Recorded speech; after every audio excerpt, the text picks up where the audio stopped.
Hi, boys and girls. It's Mrs. Kowalski, your reading coach again. I was going to read you a story called Detective LaRue, Letters from an Investigation, written and illustrated by Mark Teague. This is a follow-up story to the Letters from Obedience School. So it's the same character, Ike. The Snort City Register Gazette, September 30th. Hibbins' cat's missing. Dog suspected. So here's the newspaper article. Let's see. In a possible case of feline foul play, 2 Snort City cats were reported missing yesterday. And hours later, a neighborhood dog was captured by police. Although there was no sign of forced entry, the cats were apparently abducted from their 2nd Avenue apartment. I simply can't imagine them leaving on their own, said owner Leona Hibbins. My darlings wouldn't dream of upsetting me like that. Supporting Mrs. Hibbins' theory was the capture in Gruber Park of local dog Ike LaRue, whom police described as suspicious. LaRue was apprehended while attempting to bury a bag of cat treats. Ike has always had it in for my cat, said Miss Hibbins, citing an altercation on the building's fire escape 2 winters ago.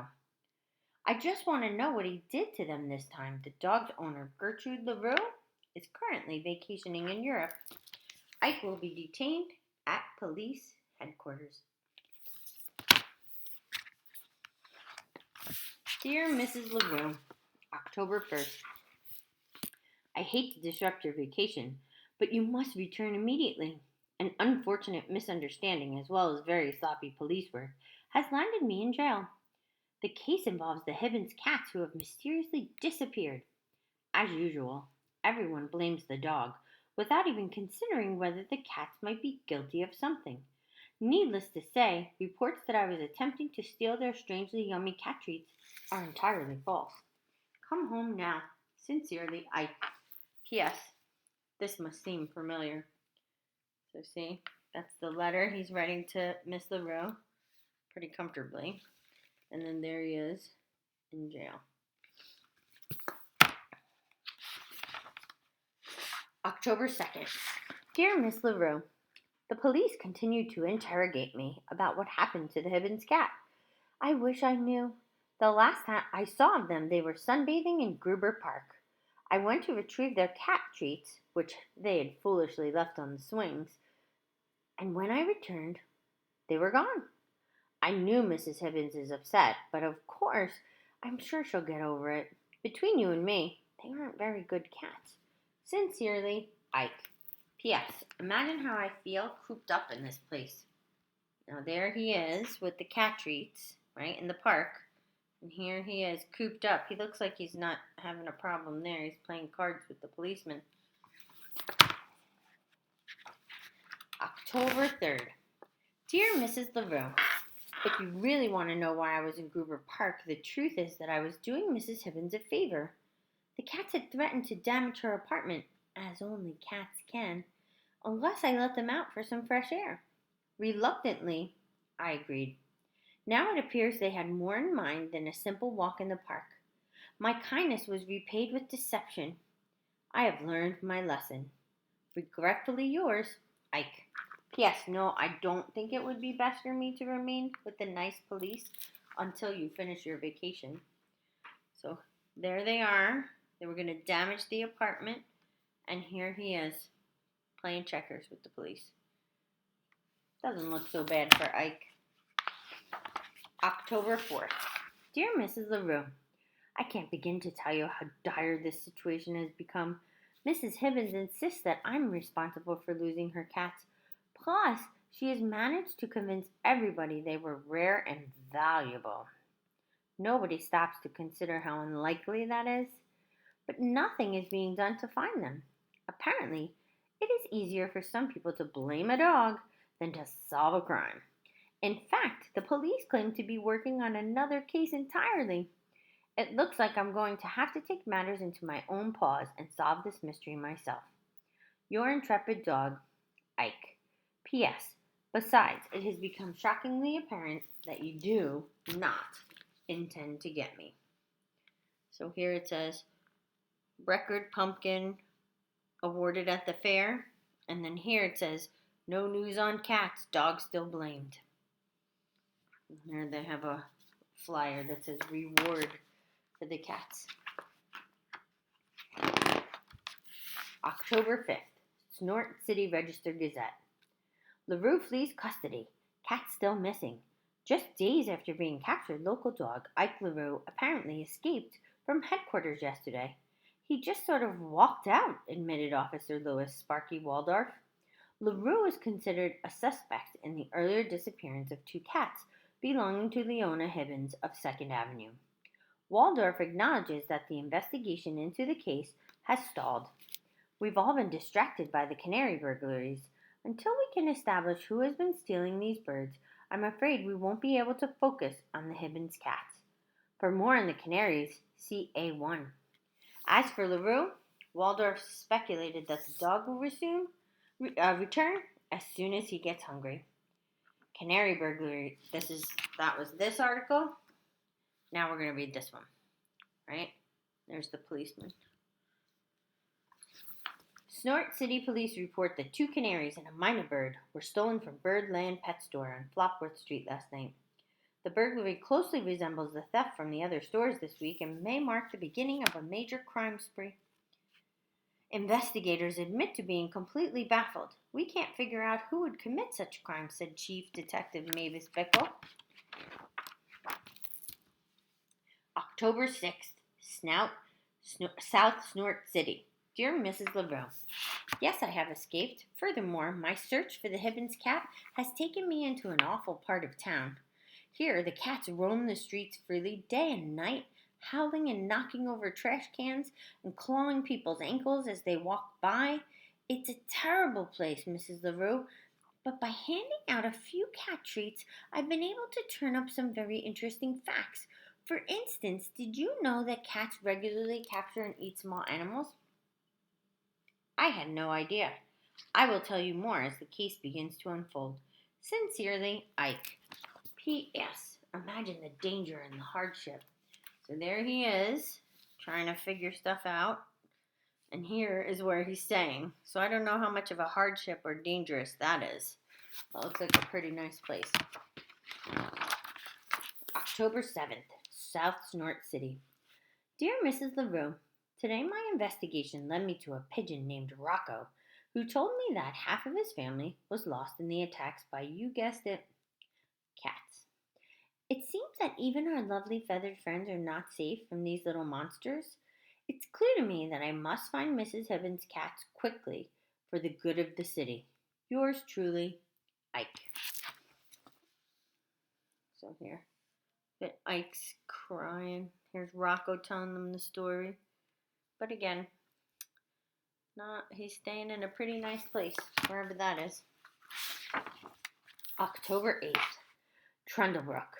Dear Mrs. LaRue, I followed a tip that I got to the Trundlebrook Cattery. I wanted to find out if valuable cats behave any better than the little brutes I've been seeing downtown. Clearly, they do not. In fact, I was told that the only way to keep small animals safe is to keep cats inside. Sincerely, Ike. So see, that's a fancy cat, and even the fancy cat is going after little birds.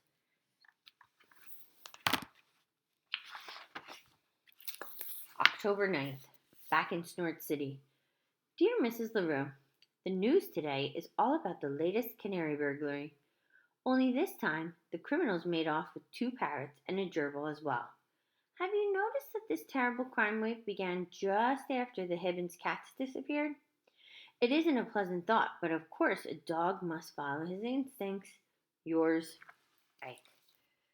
So there he is, conducting his investigation, right? All the connections, canary burglary strike. And then here, right, he's reading the newspaper, trying to stay hidden so he can solve his case. October 10th, from an undisclosed location. Dear Mrs. LaRue, welcome home. I wish I could be there to greet you properly, but as you know, I'm on the lam. Until I can solve this case, I must remain in hiding. It is a situation rife with intrigue and danger. As I close in on the culprits, the police remain intent on catching me. Unfortunately, they have no idea who the real criminals are. As long as they continue to regard the cats as innocent victims, they'll be barking up the wrong tree. Perhaps I can think of some ways to tip them off. Your sleuth, that means detective, Ike. So see, he's staying hidden. And here, his undisclosed location is at a ball game. Oh wait, look here. He's staying back, and he's talking to the bird for information. And look, even the mouse staying back. October 11th, Gruber Park, outside the small pet emporium. Dear Mrs. LaRue, just this morning I discovered that the very first canary burglary was here on the first night when I was arrested. Apparently, those sneaky villains climbed the fire escape at the small pet emporium and made off with 6 plump birds. To think that I was the unwitting pawn of their wicked scheme. But I've heard that criminals always return to the scene of the crime. And if that's true, I have a feeling that the Hibbins cat will be here shortly. I just called the police. Wait, I think I see them on the fire escape. Gotta go. Ike. So see, he's looking out. And there they are on the fire escape, getting ready to go back in. The Snort City Register Gazette, October 12th. Cats rescued. LaRue saves the day. Responding to an anonymous tip, Snort City police rushed last night to the small pet emporium, where they were able to assist a hero dog like Ike LaRue in his rescue of 2 lost cats. The cats, beloved pets of local resident Leona Hibbins, had been missing for 12 days. Though clearly traumatized by their ordeal, they appeared healthy and very well fed.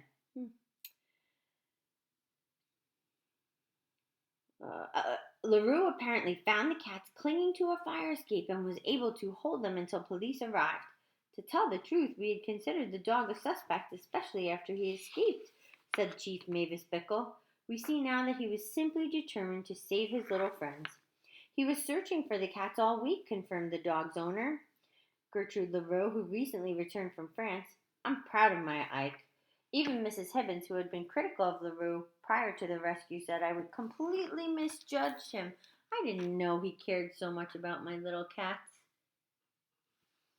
Really didn't. I was looking to get them in trouble.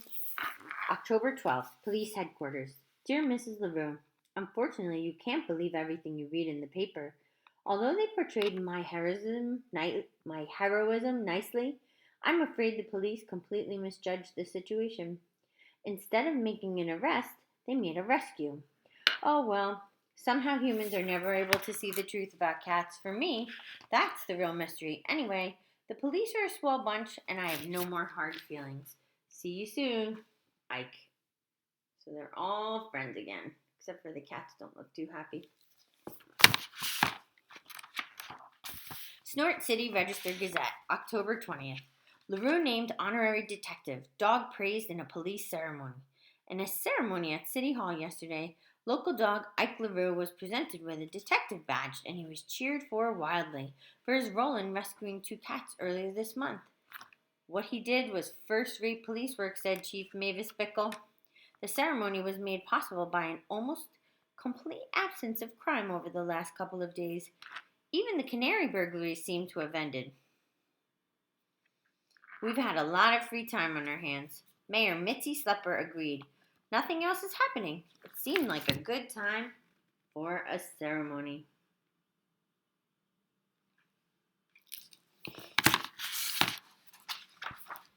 When asked what the duties Ike LaRue might be expected to perform, Detective Bickle smiled. If he keeps an eye on those wonderful cats, she said, that'll be enough for us. And there's Ike. Grateful cats embrace their hero. They don't look so grateful. Well, I hope you enjoyed this story. Tune in again, because April's Poetry Month, so I might be reading some cool poems. Have a great one.